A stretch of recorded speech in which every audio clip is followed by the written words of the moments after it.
जोगी बचे पर ब्रह्म की ओर।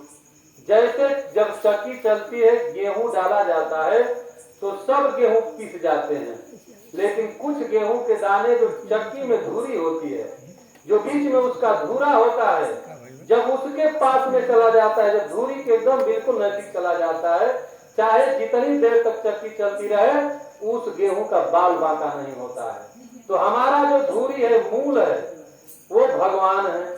और जब तक हम भगवान को नहीं पकड़ेंगे, भगवान के सहारे को सहारा नहीं बनाएंगे, तब तक ये काल की चक्की हमको पीसती रहेगी। और जिस दिन भगवान रूपी धुरी को हम लोग पकड़ लेंगे, उस दिन हमारा कोई बाल बांका नहीं कर सकता।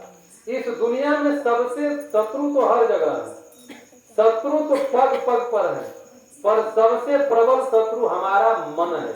और मन के 5 मंत्री हैं, ये हमारा सबसे प्रबल शत्रु है। दुनिया से लड़ करके हम भले जीत सकते हैं, लेकिन जब तक वो जीत अस्थायी नहीं हो जाएगी, जब तक हम अपने मन पर विजय प्राप्त नहीं कर लेंगे। और मन पर विजय प्राप्त करने के लिए काम, क्रोध, लोभ, मोह, मत्सर, इनसे लड़ना पड़ेगा।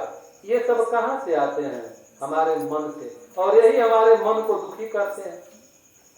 यही जो 5 सेनापति हैं मन के, ये सेनापति जो हैं मन को बार बार उकसाते हैं। इन 5 सेनापतियों के 5 हमारे शरीर में स्थान है। 5 हमारी ज्ञान इंद्रियां हैं, जो हर वक्त इस संसार में भटकती रहती है, जिसमें प्रमुखतया हमारा मन है, हमारी आंखें हैं। आंख इस संसार की चकाचौंध को देख करके उसको पाने के लिए मन को उद्वेलित करता है।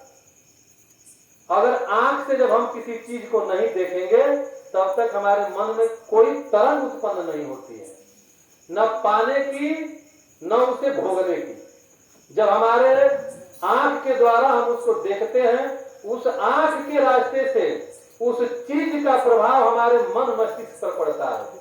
और जैसे मन में जाता है, मन सोचने लगता है, और मन सोचने लगता है तो हमारी जो इंद्रियां हैं कार्यरत हो जाती हैं। जैसा जैसे हमारे मन में तरंग उठने लगती है, हमारा मन सोचने लगता है, तो उस सोच की अनुकूल जो हमारा शारीरिक क्रियाएं हैं, अपने आप मन के अनुरूप बदलने लगती हैं। जब अब वो कर्म गलत है या सही है, इंद्रियां उसको नहीं जानती हैं, उनको जानता हमारा मन है। और मन हमारा संसार में लगा है, इस बात को हमारी आत्मा जानती है। अगर हम गलत करने चलते हैं तो हमारी आत्मा तुरंत हमें रोकती है। पर हम लोग इतने सांसारिक बंधनों में बंधे हैं कि उस समय हम आत्मा की आवाज को दबा देते हैं। तुरंत मन में तर्क उठने लगता है कि आखिर हमारे पास ये चीज क्यों नहीं है। अब हम उसको पाने के लिए प्रयत्नशील हो जाते हैं। अगर सामर्थ्य है तब तो हम उसे वैध तरीके से पा जाते हैं, परिश्रम करके पा जाते हैं। अगर नहीं हमारे पास सामर्थ्य है तो उसे हम गलत रास्ते से चल करके उसे पाने का प्रयास करते हैं, और वहीं हमसे पाप बन जाता है।